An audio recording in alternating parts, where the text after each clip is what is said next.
झूठ बोलने से काम नहीं चलेगा, न कहने से काम नहीं चलेगा, हंसने से काम नहीं चलेगा। इन जुमलों में हम कह रहे हैं काम नहीं चलेगा। इसके लिए आपको यूज करना होगा इंग्लिश में विल नॉट हेल्प। आइए कंप्लीट स्ट्रक्चर देखते हैं। Subject plus will not help. अच्छी तरह समझने के लिए कुछ मिसालें देखते हैं। झूठ बोलने से काम नहीं चलेगा। Telling a lie will not help. Telling a lie will not help.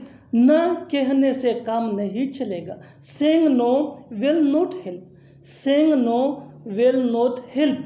हाँ कहने से काम नहीं चलेगा। Saying yes will not help. Saying yes will not help. बिल्कुल फार्मूले को हम स्टेप बाय स्टेप फॉलो कर रहे हैं। आप भी इस फार्मूले के बेस पे सीख सकते हैं ऐसे जुमले अंग्रेजी जुबान में आसानी से। That can be really helpful for you. अच्छी तरह समझने के लिए एक और मिसाल देखते हैं। One more example for better understanding. हंसने से काम नहीं चलेगा। Laughing will not help. Laughing will not help. और आखिर में ये सेंटेंस आपके लिए कमेंट सेक्शन में इसका जवाब ज़रूर देना। बोलने से काम नहीं चलेगा।